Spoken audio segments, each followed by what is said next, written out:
reasons to learn more about the plants around you.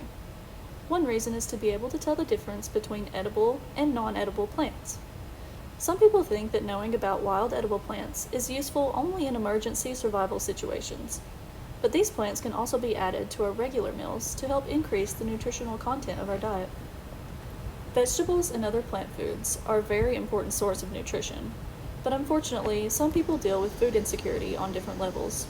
Sometimes they can't go to the store often due to factors like lack of transportation or money, or sometimes there may be shortages of food, maybe during pandemics, natural disasters, or other situations.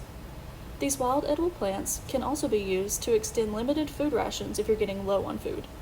Or sometimes, even if times aren't rough for you, you may just want extra nutrition. No matter your situation, you can supplement your diet with nutritious food already around you, for free, sometimes right in your own yard. Learning about this can also help you reconnect with nature and appreciate the biocultural heritage here in Appalachia. In this video, we'll briefly talk about the importance of correctly identifying and harvesting edible plants, and how to incorporate some of them into a common meal.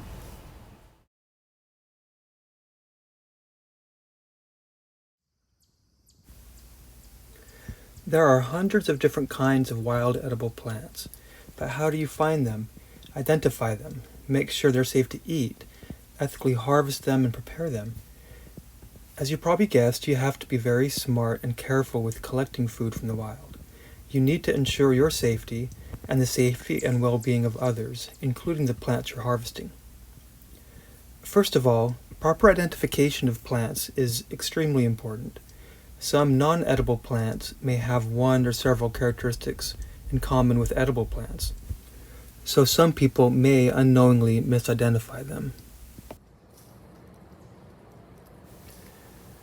When you come across a plant you think may be edible, you must first consult with a knowledgeable botanist and other resources to confirm the identity of the plant and how to safely prepare it.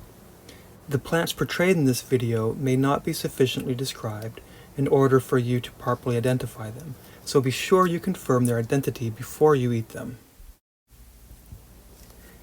When harvesting wild plants, be sure you have permission to collect the plants if they're not on your property. Also, be careful to not over-harvest plants, especially if they're not common in the area. Please respect the plants and their habitats.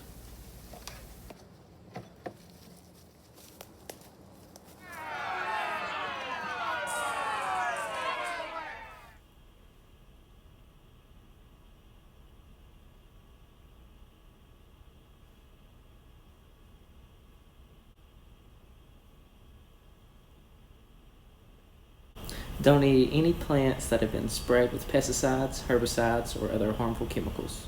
Use caution when searching for wild edible plants. Avoid dangers that you would normally be cautious of, such as poison ivy, venomous snakes, ticks, insects, and even deep ditches or small cliffs. Be careful out there, and always tell someone where you're going before you head out. Some people may have an unexpected allergic reaction to new foods. If you have food allergies related to certain plants, please do not consume them. If you're unsure, we recommend consulting with a professional and possibly trying a small amount of the confirmed edible plant first to see how you react before consuming larger amounts. If you are unsure of the identity, cleanliness, ownership, or safety of the plants you're trying to collect, just don't try it. To learn more, please search the internet for safe foraging and ethical foraging.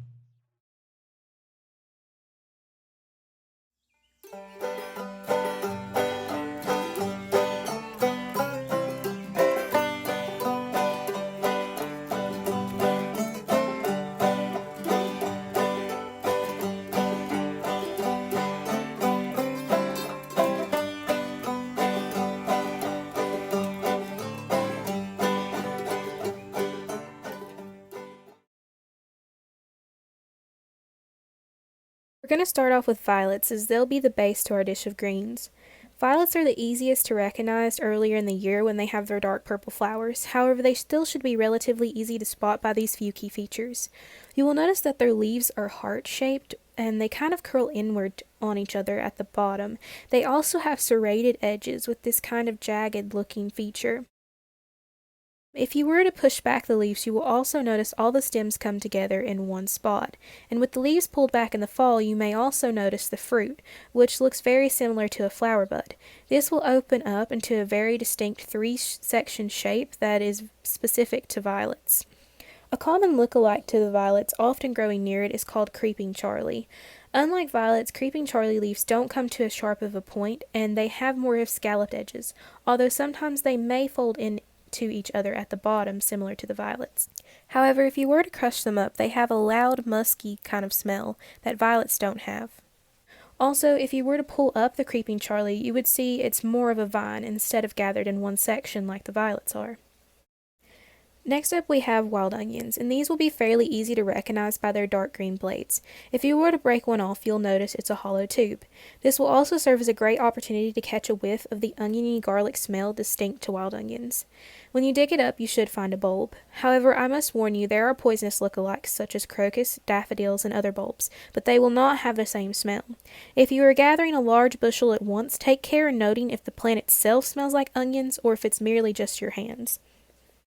If you have these other plants available to you, feel free to add them into the mix. You can look up videos and other resources to help you identify them.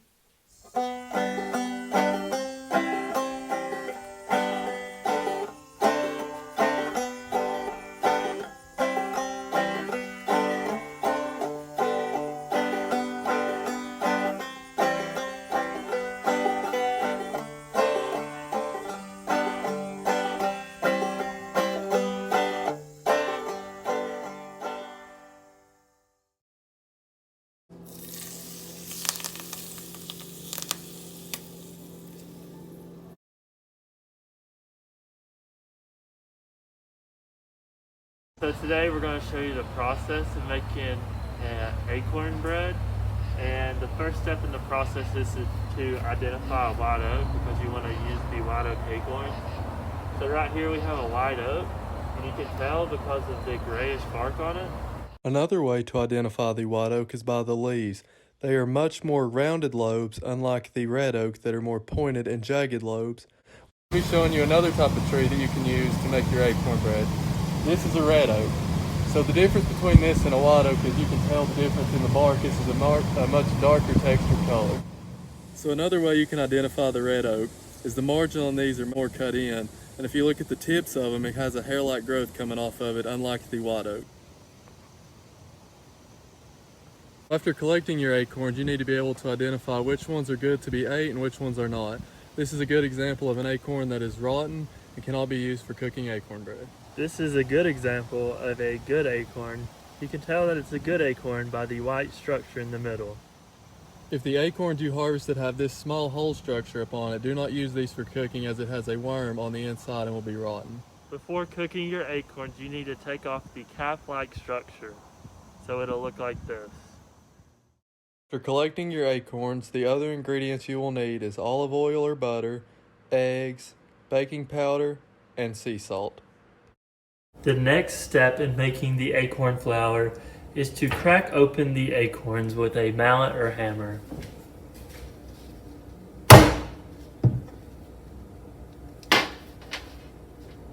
The next step is to dry the acorns as they are and put them in the oven around 160 degrees, with leaving the door cracked to allow the moisture to escape from the oven. Or you can use a dehydrator, which is a much faster method. After the acorns have been dried out, the next step is to separate the acorn skin and shells from the actual nuts. The next step is to leach the acorns. You will do this by boiling them to remove their tannins. You will want to low boil these for 15 minutes at a time and dump the water and repeat the process until the water has removed all the brown substance and is clear. After boiling the acorns, you will then take a mortar and pestle and grind up the acorns into a fine powder. It should then look like this. Next, you are going to add 2 tablespoons of olive oil or melted butter, 2 eggs, 1 tablespoon of baking powder, 1 1/4 teaspoons of sea salt. After you have all the ingredients mixed, you then want to take out the cast iron from the oven and pour in your mixture. And bake for 30 minutes. And your finished product should look something like this. Sumac berries can be used to make delicious teas and syrups. However, make sure you're using the right kind of sumac. Sumac is a shrub with compound leaves, typically 12 to 25 leaflets per leaf. The berries come in clusters, which are a beautiful red when ripened. It is very important to pay attention that you should not pick white sumac. The berries are white, and that is a poison sumac. Consuming it can be deadly. This is winged sumac, a sumac that is safe for cooking. It is very identifiable by the wings that come on the leaflets. If you have this in your backyard, it's safe to use. The berries should leave this oily substance on your hand when rubbed. Once you have correctly identified your sumac, feel free to harvest a few clusters, take it back to your kitchen, clean them, and then begin the cooking process. Once you have destemmed the berries, add equal parts water to a pot with the sumac and start crushing the berries to agitate them. Make sure you're doing this with no heat, and once you've crushed your berries, you should let it sit for about 30 minutes. Drain the berries using a cheesecloth and add the liquid back into a pot. Add equal parts sugar and the now sumac tea, and then stir on high heat while mixing the sugar. Once the sugar is all dissolved, you should pour into a separate container and put into the fridge. Sumac syrup is wonderful for items like pancakes or waffles, adding it to teas, or adding it to fruit desserts. Honestly, anything that you would put a fruity syrup in, you could substitute it with sumac syrup. All right, so right here we have basically a cluster of the berries. We're going to use these berries right here for the sumac lemonade. So what we're going to do to harvest it is we're just going to find a bundle like we have here. And we're just going to go ahead and we're going to break that off. Depending on how you want the lemonade to be, the more berries that you have, the better off you're going to be, because it's going to make it sweeter and taste better. So we may go ahead and we may get 2 to 3 more of these about this size right here, and that would be perfect for the lemonade. So now we're going to make the sumac lemonade. We've collected the berries from the sumac. We've gave them a rinse down with water. Now we've put them in a container, and we're going to fill that container with water. And now we're going to metal the berries and the water, and we're going to let that sit overnight. And then in the morning, we're going to get up and we're going to strain it. And then we can stick it back in the fridge, maybe even add some ice to it whenever it's ready to be drank. Okay, so now we're going to metal the berries in the water. We're going to squeeze up the berries. We're going to make sure we squeeze all of them and squeeze them pretty good. This is why we're going to have to strain it. We're trying to get everything out of the berries and extract it into the water. Alright, so this is the final product of the sumac lemonade. We've went ahead and we've strained all the berries and everything else out of it. We've added a little bit of sugar for the taste. This can be drank over ice or at room temp. So right here we have a sweet birch. Sweet birch can be used to make sweet birch tea. We can tell that it's a sweet birch. If we look here at the leaves, we can see the serrations on the edge. Also, we can come down here and we can look at some of the buds. The buds, they have like alternating sort of brown rings around each one, as you can see. They are brown and green, and each one of them has it. Also, we can look at the bark and we can scratch some of the bark off. And if we smell that, it's going to smell like wintergreen. It's going to be a really sweet smell. But also wild cherries, they do look somewhat similar, and they are poisonous. So the way that you can tell is when you scratch off the bark of the wild cherry and compare it to the birch is going to smell a lot better, and that's how you can distinguish between the two. All right, so now we're just going to harvest a branch. You'd have to harvest multiple ones, but what you do is, to get it prepared to make the tea, you're just going to strip off all the leaves, just like so. It's not really hard. You want to try to get the buds too.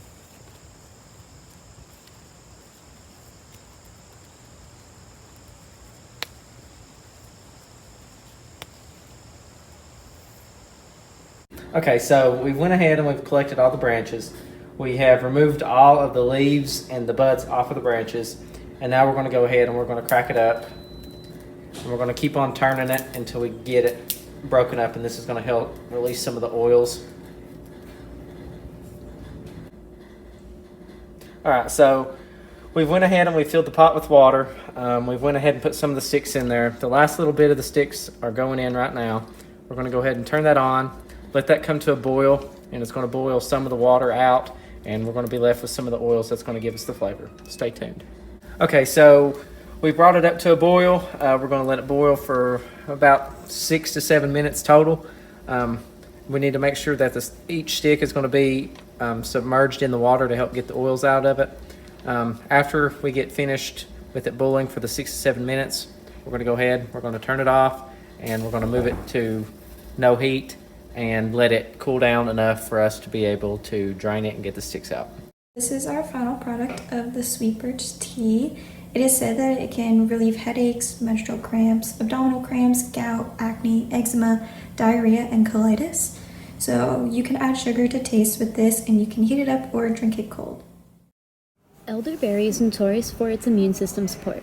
It is quite a unique arrangement of berries and flowers, leaving these little purple geometric stems once the berries fall. This shrub can be identified without berries by its clusters of tiny white flowers.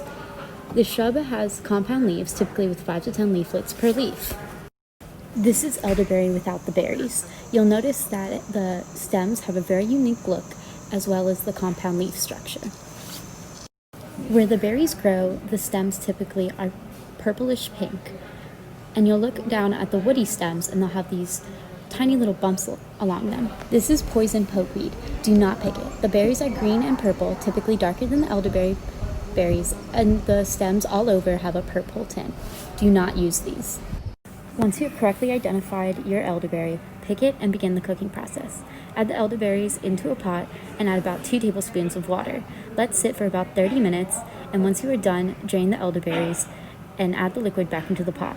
Add equal parts liquid and sugar into the pot and cook until you have dissolved all the sugar. Add the mixture into a separate container and cool in the fridge. Once you've done that, you have elderberry syrup, and you can add it to things like pancakes or waffles or your next fruit pie to get beneficial immune support for your next dessert or meal. Today we're going to be making a wild berry jam. We have service berries and wild cherries. Both of these were harvested in the summer and frozen until now. You can take any berry, any edible berry you find in the woods, or you can even go out and buy some other berries at the store to make them. But we will be using these today to make our jam. You can see the fruit on the left side of the screen as well as the white dots that are on the bark. Although it is hard to see in this picture, we also have a video later that will show them more evidently. Here we also have the wild cherry in bloom. Both of the berries that we used in this recipe are harvested in the summer, therefore they were frozen so that we could use them later in the year. Here is a video of the white dots that's much easier to see, and as well as some images of the leaves as well.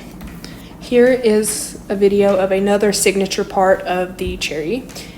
You can see a black dot at the base of the leaf at the widest part before you get to the stem of the tree. That is the glands, and it is one of the things that will let you know that you are looking at a cherry tree. Here's a picture of the fruit of a serviceberry tree. These berries aren't quite ripe yet. It's best to harvest them when they're a very deep purple, almost black color. And here's a picture of the flowers of a serviceberry tree so that in the summer when you are harvesting your berries, you can tell that this is a serviceberry tree. These are through the buds that you can see growing on the branches. And another identifying factor for serviceberry trees is the bark. So the bark has many striations and it's multicolored. In this recipe, we used a strainer to mash our berries. We began with the wild cherries, and we started mashing those until you can see the juice come out the bottom of the strainer. We did this in batches. We then mashed our service berries until we got more juice to come out of the strainer. And your final product should look like this. Then you take that mixture and add it to a pot, and you want to add pectin to it to help with the setting process. Bring this mixture to a rolling boil and add your sugar, and continue stirring. Once the foam has been removed from the top, You can then pour your juice into canning jars.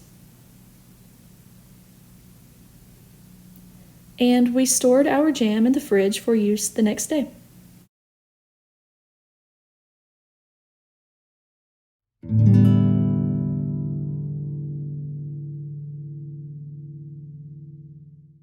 Cattail is a common plant, but not everyone knows that it's also edible. Here, we'll demonstrate how to harvest and prepare cattail to eat.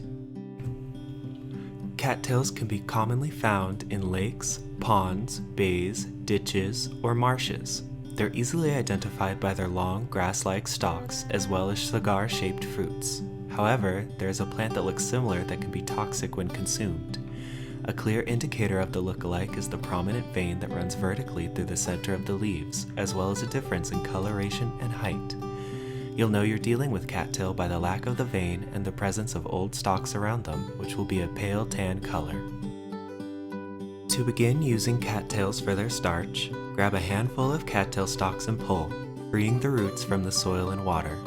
These plants can be fairly sturdy, so this can sometimes be easier said than done. It's worth mentioning as well that you'll have a larger starch yield if you harvest in late autumn, as the cattails have stored starch in preparation for winter. Here, the rhizomes of the cattail are seen. These are what we will be collecting. Inside of the rhizomes is the core that contains the starch.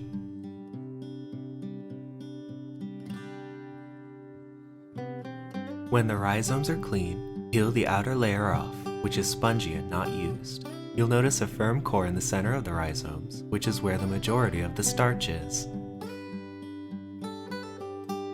Crush the cores thoroughly in a bit of water, for example using a pestle and mortar, or grind them up in any bowl or pot. As you crush the cores, you'll notice the water growing milky. This is the starch. Next, strain the mixture to remove the leftover fibers. Lastly, you can boil off excess water or perform a process of letting the starch settle, pouring off excess water, and washing it with fresh water a few times. If you dry the starch completely and preserve it, it stores very well, but you can also use it wet if you plan to use it soon.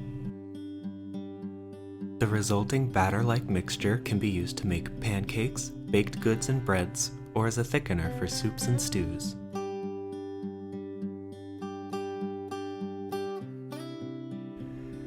The meat of a cattail is also edible, raw or cooked. After you've harvested a cattail, you can peel away the outer leafy layers to expose a tender core. This is the cattail heart, which will be prepared next.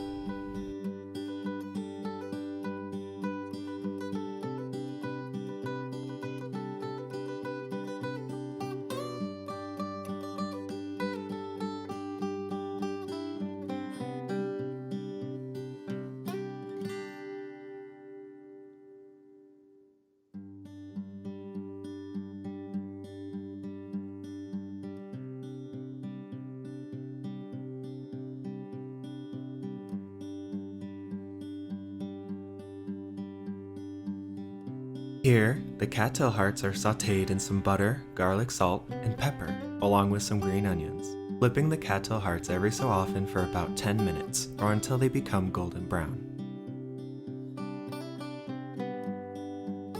Otherwise, the hearts can be eaten raw or cut up into a salad, or you could boil the cores for about 10 minutes and serve with butter, salt and pepper, or oil and vinegar.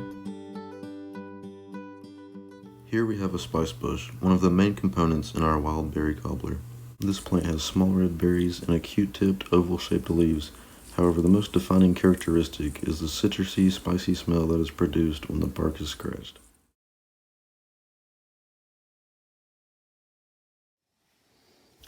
You can make your soup beans as you normally do, soaking the pinto beans in water overnight and then boiling, but replace the bay leaf with spice bush leaves. They're in the same plant family as bay leaves. Remove the spice bush leaves before eating, just as you would remove the bay leaves. You can also add wild onions to the beans.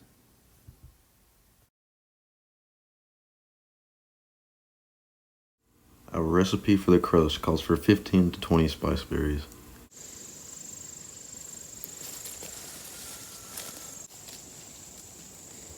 Of all the spices that may be found on your shelf, we feel that spiceberry's taste and smell are most similar to ground mace. Others compare it to allspice, nutmeg, and even ginger. Each spiceberry contains one large seed. We will be using the entire spiceberry, so no need to remove any components. Now, we will transfer our spiceberries into our mortar and pestle.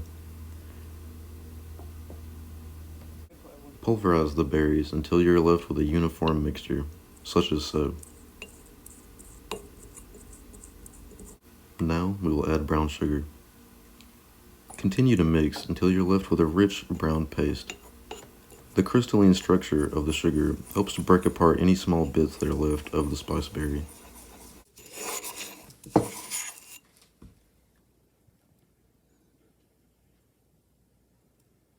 We are now ready to mix together the ingredients of our crust. First we add our rolled oats, followed by acorn flour, brown sugar, our spiceberry paste, and finally cut in 1 stick of butter. Now that our crust is well mixed, let's move on to our fruit filling. Before pulverizing the wild black cherries, they are heated in order to more easily separate the fruit from the seed. However, these cherries, as well as apples and other cherry seeds, contain cyanide, so do not overheat, as the cyanide may leach out. You're looking for a consistency that is somewhat syrupy. We are now ready to mix the ingredients of our filling. This is also when you would add your cattail starch.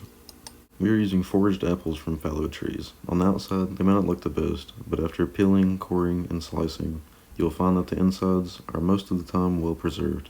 Extra spices may be added according to your personal preference, but we are using cinnamon, nutmeg, and ginger.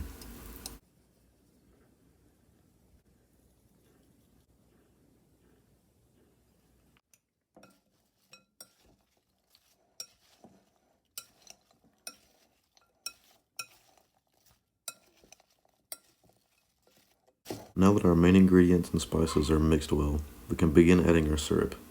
This is maple syrup that can be foraged in the early spring. You may also add your own personal choice of syrup or reduction.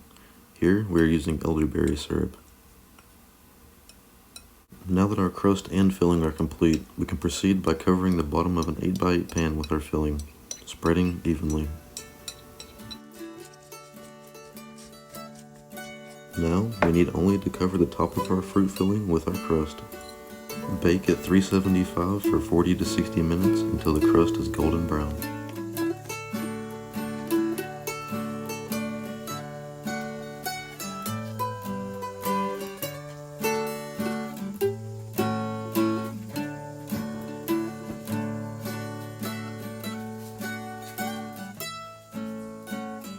Responsibly using wild edible plants is a fun and meaningful way to reconnect with nature and cultural heritage and to improve the nutrition of our meals.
Disclaimer.